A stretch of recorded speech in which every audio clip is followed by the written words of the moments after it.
Jai Shri Ram, Har Har Mahadev सभी को. How are you all guys? I hope you are all well. So in this video I am going to discuss nemesis. ठीक है, BA third semester English students के लिए ये video है. Nemesis को discuss करेंगे, इसकी थोड़ी सी हिस्ट्री जानेंगे और फिर जानेंगे विथ एग्जांपल्स कि आखिर किस तरीके से ये नेमेसिस आपको रियल लाइफ में भी दिखता है. Nemesis is named after the Greek goddess of divine retribution and revenge. Nemesis का जो नाम है ना वो ग्रीक गॉडेस के लिए दिया गया. इन गॉडेस का क्या काम था, जो देवी थी, ग्रीक की जो देवी थी, उनका यही काम था कि जो ये डिवाइन वर्ड यूज़ किया गया तो समझ जाओ.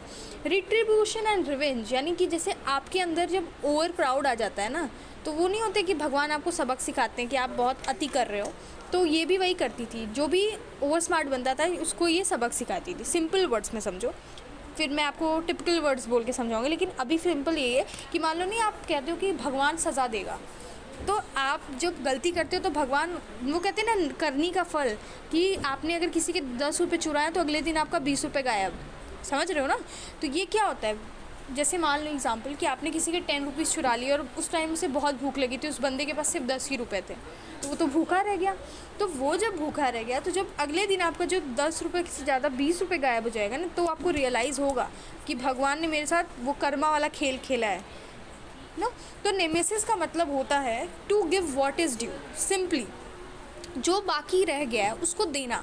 क्या बाकी रह गया? आपका सज़ा. सिंपल सा है ना. अब मैं आपको समझाती हूँ इन deep. In Greek mythology, Nemesis was the goddess of resentment and agent of justice. ये जो ग्रीक की जो देवी थी, इन्हें एजेंट ऑफ जस्टिस माना जाता था. Who punished the individual for their evil deeds. जैसे आपने कुछ गलत काम किया तो भगवान आपको पनिश कर रहे हैं. तो जो ग्रीक की देवी थी, जिनकी नाम से ही ये नेमेसिस वर्ड यूज़ हुआ गया, वो उन्हें एजेंट ऑफ जस्टिस माना जाता था. इनका यही काम था कि जिन बंदे ने गलत किया है, जो उनकी इविल डीड्स हैं, उनको पनिश करना.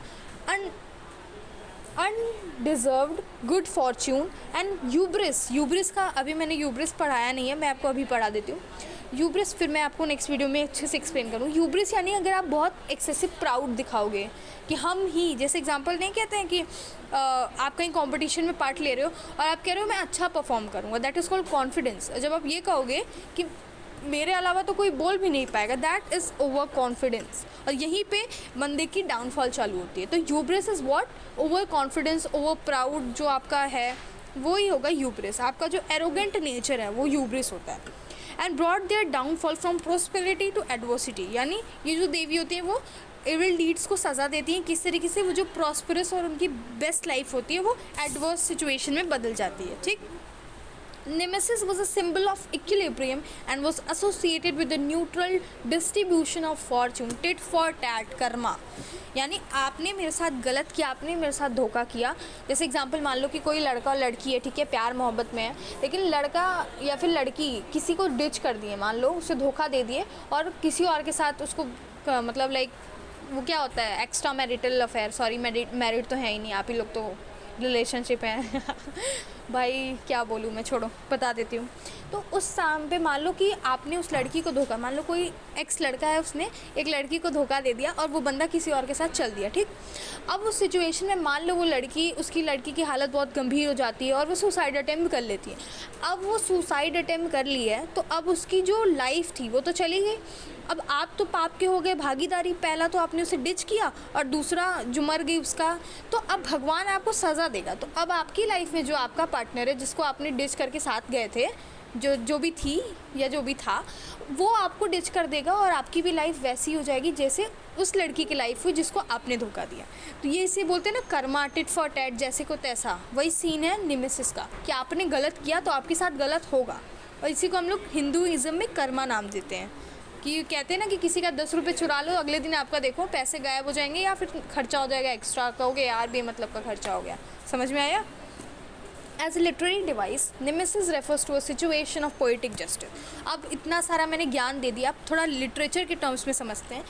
एज ए लिटरेरी डिवाइस, ये एक लिटरेरी डिवाइस है जो कि रेफ़र करता है एक ऐसा सिचुएशन को, situation of poetic justice, where good characters are rewarded for their good deeds. यानी जो गुड कैरेक्टर्स हैं उनको उनके अच्छे कर्म के लिए रिवॉर्ड दिया जाता है और जो एविल कैरेक्टर्स हैं उनको पनिश किया जाता है. सिंपली नेमेसिस यही कहता है. नेमेसिस कहता है कि जो बकाया रह गया है उसको दो, to give whatever is due. और ड्यू क्या है, आपकी सज़ा, तो आपको सज़ा मिलेगी, आज नहीं तो कल। भगवान के घर देर है पर अंधेर नहीं, तो सज़ा तो मिल के रहेगी। समझ में आया? Thus, nemesis act as a source of punishment for wicked characters and sought poetic justice। और लिटरेचर में जब ये होता है तो उसे कर्मा या फिर टिट फॉर टैट नहीं, इसको नेमेसिस बोलते हैं, और ये क्या होता है, पोएटिक जस्टिस बोलते हैं। ठीक है, okay. So the treatment of nemesis in literature is a theme of the story as a technique of characterization. तो नेमेसिस का यूज़ ना थीम ऑफ द स्टोरी रखने के, जैसे आप थीम ये रख रहे हो कि जैसे को तैसा, अगर थीम आप रख रहे हो एग्जाम्पल, तो वो नेमेसिस की कैटेगरी में, ठीक। तो इनको थीम के रूप में भी रख सकते हैं, या फिर टेक्निक ऑफ कैरेक्टराइजेशन, कैरेक्टर्स की फ्रेमिंग में भी नेमेसिस का बहुत बड़ा रोल होता है। जैसे अगर आपने कहा कि आप टिट फॉर टैट दिखाओगे, आप दिखाओगे कि जैसे को तैसा, तो जैसे को तैसा दिखाने में कोई ना कोई तो गड़बड़ या इविल कैरेक्टर होना चाहिए। ये सब के सब अगर अच्छे होंगे तो जैसे को तैसा कहाँ होगा, है ना। अगर आपको ये दिखाना है कि बुराई पर अच्छाई की जीत हुई और भगवान ने बुरे को पनिश किया, तो ये तो आप तभी दिखा पाओगे जब दो तरीके के कैरेक्टर्स प्रेजेंट होंगे, एक बुरा कैरेक्टर, दूसरा अच्छा कैरेक्टर। तो simply nemesis is that thing. ठीक, एग्जाम्पल ले लेते हैं मैकबेथ। मैकबेथ क्या था, उसने भी नेमेसिस फेस की। उसकी ग्रीड और एम्बिशन इतने ज़्यादा उसके ऊपर हावी हो गए थे कि भगवान ने फिर उसको पनिश किया। उसके साथ क्या हुआ, सबको ही मर गया। हैमलेट में भी वही सेम चीज़ होती है, उसको भी नेमेसिस फेस करना पड़ता है। ठीक है, तो these are some examples of nemesis. I hope it is clear. Nemesis जब भी वर्ड है याद रखना कि आपको आपके इविल डीड्स के लिए जब पनिश किया जाएगा और गुड डीड्स के लिए आपको रिवॉर्ड दिया जाएगा, तो नेमेसिस पूरा हो जाएगा।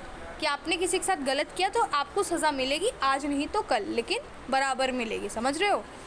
सो I hope it is clear. Thank you so much for watching this videos. For more video subscribe to the channel. जय हिंद।